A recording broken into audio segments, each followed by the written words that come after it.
Varra Gopi Murthy, PDF MLC. రాష్ట్ర ఉద్యోగులకి 2023 జూన్తో 11వ PRC కాలం పూర్తవుతూ ఉంది.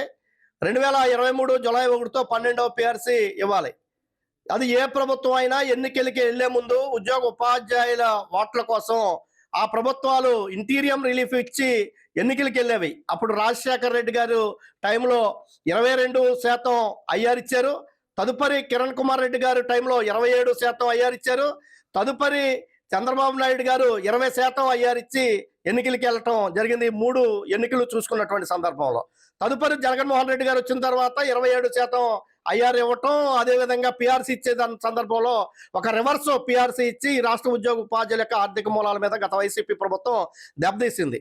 కానీ 2024కి ముందు 2023కే పిఆర్సీ 11వ పిఆర్సీ పూర్తయితే 2024 ఎన్నికలకు ముందు ఆ 12వ పిఆర్సీకి సంబంధించి ఐఆర్ ఇచ్చి ఎన్నికలకి వెళ్ళాలా, రాజకీయ పరిజ్ఞానం ఉన్నటువంటి ఎవరైనా సరే. కానీ ఆ ముఖ్యమంత్రి గారు జగన్మోహన్ రెడ్డి గారు, వైసీపీ ప్రభుత్వం ఈ రాష్ట్ర ఉపాధ్యాయులకి ఐఆర్ ప్రకటించి ఎన్నికలకి వెళ్ళకపోవటం వల్ల ఈ రాష్ట్రంలోని ఉపాధ్యాయులు తీవ్రమైనటువంటి ఆర్థికమైనటువంటి నష్టాన్ని చేకూర్చిందని కూడా ఆయన యొక్క వ్యవహారం అని కూడా ఈ సందర్భంగా తెలియజేస్తా ఉన్నాను. అదే సందర్భంలో పోస్టల్ బ్యాలెట్లు ఉపాధ్యాయులు వేసినప్పుడు మన ముఖ్యమంత్రి గారు చంద్రబాబు నాయుడు గారు ఉపాధ్యాయులందరూ కూడా వన్ సైడ్ గా ఓట్లేశారు. సో నేను వచ్చిన వెంటనే గత ప్రభుత్వం రివర్స్ పిఆర్సీ ఇచ్చింది. మన ప్రభుత్వం వచ్చిన వెంటనే మీకు పిఆర్సీ కమిషన్ వేసి ఇంటీరియం రిలీఫ్ ఇస్తాను, తదుపరి మంచి పిఆర్సీ అమలు చేస్తానని చెప్పారు. ఇప్పటికే కూటమి ప్రభుత్వం వచ్చి 18 నెలలు పూర్తవుతా ఉంది.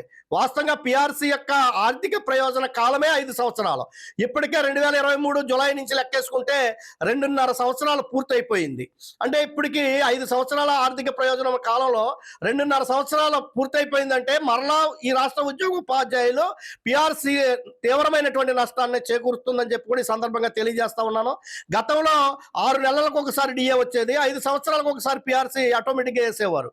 కానీ కాలక్రమేణా ప్రభుత్వాలు దాన్ని పెండింగ్ పెడుతూ కనీసంగా పండగలు వచ్చినటువంటి సందర్భంలో, అది దీపావళి కావచ్చు, దసరా కావచ్చు, క్రిస్మస్ కావచ్చు, సంక్రాంతి కావచ్చు, ఆ పండగ కానుకలు అని చెప్పేసి ఆ పెండింగ్ ఉన్నటువంటి డిఏలు, ఆ పెండింగ్ ఉన్నటువంటి పిఆర్సీలు ఐఆర్లు ఇస్తూ పండగ కానుకలు అని చెప్పేవారు. ఈ రోజున ఆ కానుకలు కూడా పోయినటువంటి పరిస్థితి ఉంది.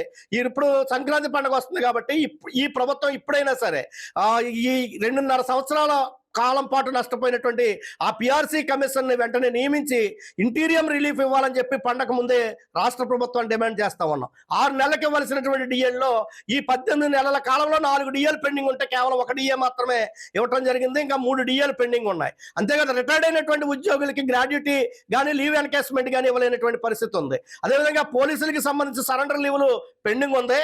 జనరల్లో ఉపాధ్యాయులకు కూడా ఇప్పటికే 2022 నుంచి కూడా సరెండర్ లీవులు పెండింగ్ ఉన్నటువంటి పరిస్థితి ఉంది. మెడికల్ రియంబర్స్మెంట్ పెట్టుకుంటే అవి శాంక్షన్ కావట్లేదు.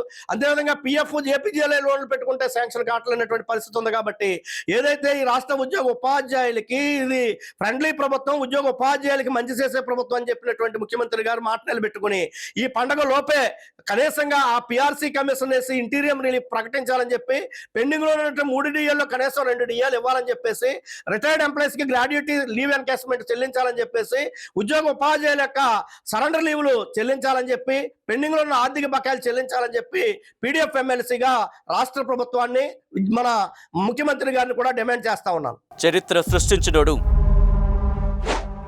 ఇప్పుడు ఆ చరిత్రని తిరగరాయబోతున్నాడు. అబద్ధాల గోడల్ని బద్దలు కొట్టి నిజాలను రాగా మీ ముందుంచబోతున్నాడు.